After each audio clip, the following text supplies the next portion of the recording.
Good morning बच्चों। आज हम देखते हैं 12वीं के अर्थशास्त्र में राष्ट्रीय आय के मापन में भारत की राष्ट्रीय आय में धीमी वृद्धि के कारण। राष्ट्रीय आय को मापने की विधि हम पढ़ चुके हैं। विधि पढ़ने के बाद हम देख रहे हैं कि राष्ट्रीय आय में धीमी वृद्धि के कारण क्या क्या है। तो धीमी वृद्धि हो रही है, उसका कारण है पूंजी की कमी। भारत में पूंजी की कमी है, निवेश की कमी है। भारत में पूंजी की कमी से ही आय का मापन, जैसे पूंजी कमी है तो उत्पादन कम होगा, उत्पादन में हम लगा नहीं पाएंगे, उत्पादन कम होगा तो उत्पादन एक तो बेरोजगारी होगा और उससे व्यय शक्ति कम होगी। तो पूंजी की कमी से लोग न उद्योग कर पाएंगे, व्यवसाय कर पाएंगे, न प्राकृतिक साधनों का उचित दोहन कर पाएंगे, जिससे हमारे देश में लोगों की आय शक्ति बढ़े, क्रय शक्ति बढ़े, लोगों का आय बढ़े। तो उसके राष्ट्रीय आय के धीमी वृद्धि का कारण ही है पूंजी की कमी। पूंजी की कमी से हम जो उद्योग खोलना चाहते हैं, जो व्यापार करना चाहते हैं, जो हम अपने प्राकृतिक साधनों का उचित उपयोग करना चाहते हैं, वो नहीं कर पाते। उतना पूंजी हमारे पास नहीं होता, इसीलिए हमारे पास आय का साधन कम होता है। हम आगे नहीं बढ़ पाते, विकास नहीं कर पाते। अगर उद्योग खोलते तो रोजगार मिलता लोगों को, तो उनकी आय बढ़ती, क्रय शक्ति बढ़ती। तो मेन कारण है पूंजी की कमी। दूसरा है जनसंख्या में तीव्र वृद्धि। हमारे देश में, भारत में जनसंख्या तीव्र गति से बढ़ रही है। जितना हम कमाते हैं, उत्पादन करते हैं, उससे ज्यादा हम खाने में यूज कर रहे हैं। हमारी जलवायु है उतना ही है कि यहाँ प्रजनन शक्ति बहुत अधिक है, तो जनसंख्या तीव्र गति से बढ़ रही है। तो उसको देखते हुए जितना हम उत्पादन कर रहे हैं, उसमें से आधे से ज्यादा हम अपने खाने में यूज कर रहे हैं, खाने में खपत कर रहे हैं। तो उससे उसके पूंजी निर्माण कहाँ से हो पाएगा। तो ज्यादा से ज्यादा हम खुद खाने में खपत कर रहे हैं, तब ना उसका हम उपयोग कर रहे हैं, ना निर्यात कर रहे हैं, ना बेच रहे हैं। तो इससे क्या है, हमें धन की प्राप्ति नहीं होती। इसीलिए हमारा राष्ट्रीय आय जो है धीमी होने का कारण है जनसंख्या तीव्र वृद्धि। कृषि पर निर्भरता, तो ये हमारे राष्ट्रीय आय के कम होने का एक ये भी कारण है कि हमारे देश के 70-74% जनसंख्या जो है गांव में रहते हैं और ज्यादातर खेती करते हैं, तो खेत पर ही आश्रित है। तो अधिक से अधिक काम वो खेती में ही लगे रहते हैं। एक व्यक्ति जहाँ जरूरत है 10 लोग वहीं पर काम करते हैं। तो छिपी हुई बेरोजगारी, अर्ध बेरोजगारी, मौसमी बेरोजगारी वहीं पर कुट कर भरी हुई है। तो लोग जो बाहर कुछ काम करते और कुछ खेती में करते, तो उनकी जो आय है वो बढ़ता, परंतु ऐसा नहीं है। सबके सब उसी खेती में लगे रहते हैं। ये भी एक कारण है, क्योंकि जो एक व्यक्ति करते हैं उसी को 10 व्यक्ति कम कर उसी काम को कर रहे हैं। तो बहुत सारे लोगों का जो आय है वो बढ़ ही नहीं रहा है। तो कृषि भी एक कारण है लोगों के निम्न आय का। अपर्याप्त औद्योगिक विकास, हमारे देश में पर्याप्त मात्रा में औद्योगिक विकास नहीं हो पाया है। औद्योगिक विकास होता तो क्षेत्रीय विकास होता, लोगों की बेरोजगारी दूर होती और क्रय शक्ति बढ़ता। क्योंकि औद्योगिक विकास होने से कहीं पर किसी क्षेत्र में अगर उद्योग खड़े करते हैं तो उस जगह का विकास होता ही है, उसके आसपास के क्षेत्रों का भी विकास हो जाता है। क्योंकि उद्योग खड़े होने से वहाँ के लोगों को रोजगार मिलता है। उस रोजगार जब उनको मिल जाता है तो उनकी क्रय शक्ति बढ़ती है। तो जो चीज क्रय करता है वो बेचने वालों का भी आय बढ़ जाता है, क्योंकि ज्यादा पैसे वाले की जगह में ज्यादा बेचने वाले जाते हैं, क्योंकि उनकी क्रय शक्ति है। तो वहां पर सब्जी भाजी दुकान है, दूध है, हर का ये ज्यादा चलता है। तो जिस क्षेत्र में विकास है तो उस क्षेत्र के लोग की क्रय शक्ति बढ़ेगा, तो वो क्षेत्रीय विकास बढ़ जाता है।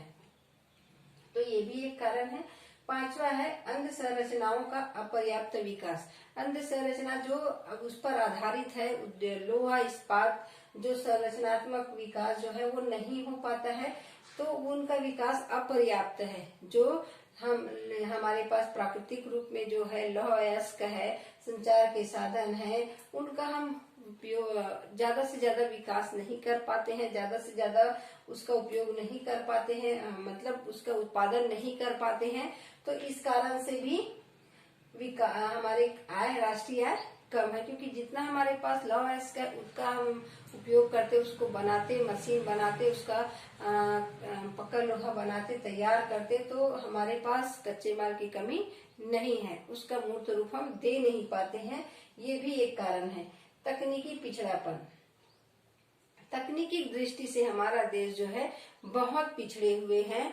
हम जो भी काम करते हैं वो विकसित देशों की तुलना में बहुत निम्न है, क्योंकि गरीबी हमारा एक कारण है, क्योंकि हम बहुत बड़े बड़े मशीन का न यहाँ बनता है, न खरीद पाने में हम असमर्थ हैं। तो इसके कारण भी हमारे जो जितना विकास होना चाहिए वो विकास नहीं कर पाते हैं। अब ये राष्ट्रीय आय के धीमी वृद्धि के एक कारण है। अब देखते हैं भारत में राष्ट्रीय आय की वृद्धि के हेतु सुझाव। तो अब तो देखे हैं कि भारत में राष्ट्रीय आय के धीमी वृद्धि के कारण क्या क्या है। अब उस कारण को दूर करने का, राष्ट्रीय आय की वृद्धि को कैसे दूर किया जाए, उस कमी को कैसे दूर किया जाए, उसके लिए सुझाव दिया गया है। तो सुझाव में दिया है पूंजी निर्माण में वृद्धि। पूंजी निर्माण में हमें वृद्धि करनी चाहिए, हमें बचत को प्रोत्साहन देना चाहिए। बचत को प्रोत्साहन देंगे, अपना खर्च को कम करेंगे, आय को बढ़ाएंगे और पूंजी को बचत करके रखेंगे, उसको हम व्यापार में, विनिर्माण में, बैंक में जमा करेंगे। वो हम उद्योग के लिए उसको ब्याज के रूप में उसको देंगे, तो कहीं जाकर ये वृद्धि कर सकते हैं। तो बचत करके भी हम, पूंजी निर्माण करके भी हम इसमें वृद्धि कर सकते हैं। दूसरा दिया है शिक्षा एवं प्रशिक्षण की व्यवस्था। शिक्षा एवं प्रशिक्षण की व्यवस्था करके भी हम इस समस्या से दूर कर सकते हैं, क्योंकि शिक्षित प्रशिक्षित व्यक्ति अच्छे से काम करके अपनी बेरोजगारी को दूर कर सकते हैं। प्रशिक्षण लेके अपने बेरोजगारी को दूर कर सकता है और उससे वो धन कमा सकता है, जिससे उसके आय में बढ़ोतरी होगी, क्योंकि यही एक जरिया है शिक्षा और प्रशिक्षण, जो व्यक्ति विकास कर पाता है। जो ना हो उसको जानकारी उनको हो जाती है और वो विकास कर पाता है। तीसरा दिया है अंधसंरचनाओं का विकास। जो अंधसंरचना है उनका हमको विकास करना चाहिए। जो लोहा इस्पात है, जो भी बनाने का कार्य है, जो हमारे संचार के साधन है, उनको विकास करना चाहिए, बढ़ोतरी करना चाहिए, ताकि हम विकास करते जाएं और हमारे आय में बढ़ोतरी हो जाए, राष्ट्रीय आय में बढ़ोतरी हो जाए। क्योंकि प्राकृतिक साधनों की हमारे पास कोई कमी नहीं है, उसका बस हमको विकास करना है। जो संचार के साधन है, आवागमन के साधन है, उनको बढ़ाना जरूरी है, जिससे हमारा विकास बढ़ सके। अनुकूल पृष्ठभूमि का निर्माण, अनुकूल जो पृष्ठभूमि है उनका निर्माण करना है। अनुकूल पृष्ठभूमि में हम देखते हैं कि शिक्षा द्वारा संभव है शिक्षित होने के लिए रूढ़िवादिता और जो अनेक हमारी कुप्रथा है, कुरीति है, उसको दूर किया जा सकता है। लोगों के मन मस्तिष्क में को बदलना, उनके प्रभाव को बदलना, उनके जो सोच है उनको बदलना। तो लोगों के मन में जो बैठ जाता है, जो उसको दूर करना कि हम क्या कर सकते हैं तो हमारा आय बढ़ेगा, हमारा रोजगार बढ़ेगा, हम क्या क्या काम कर सकते हैं जिससे हमारी क्रय शक्ति बढ़ सकती है, हम विकास कर सकते हैं। उनकी सोच को बदलना, लोग अपनी सोच बदलेंगे तो रहन सहन बदलेगा, विचार बदलेगा और अपने आय का जरिया भी वो ढूंढ लेगा। धन एवं आय के विकास में सुधार, धन एवं आय के वितरण में सुधार।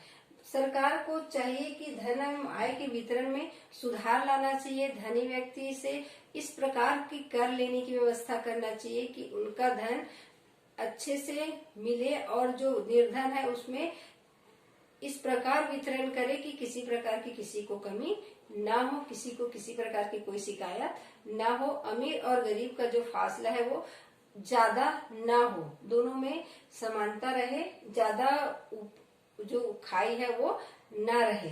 तो ऐसे वितरण करे कि ना उनको तकलीफ हो ना गरीब को तकलीफ हो। गरीबों में ऐसे वितरण करे कि ज्यादा उनको किसी प्रकार की कमी ना हो। तो ये धन एवं आय का भी वितरण सरकार को अच्छे तरीके से करना चाहिए। उपयुक्त निवेश ढांचा, उपयुक्त निवेश ढांचा में हम देखते हैं कि भारत में राष्ट्रीय आय में वृद्धि है तो आवश्यक कृषि एवं उद्योग दोनों पर पर्याप्त बल दिया जाना चाहिए।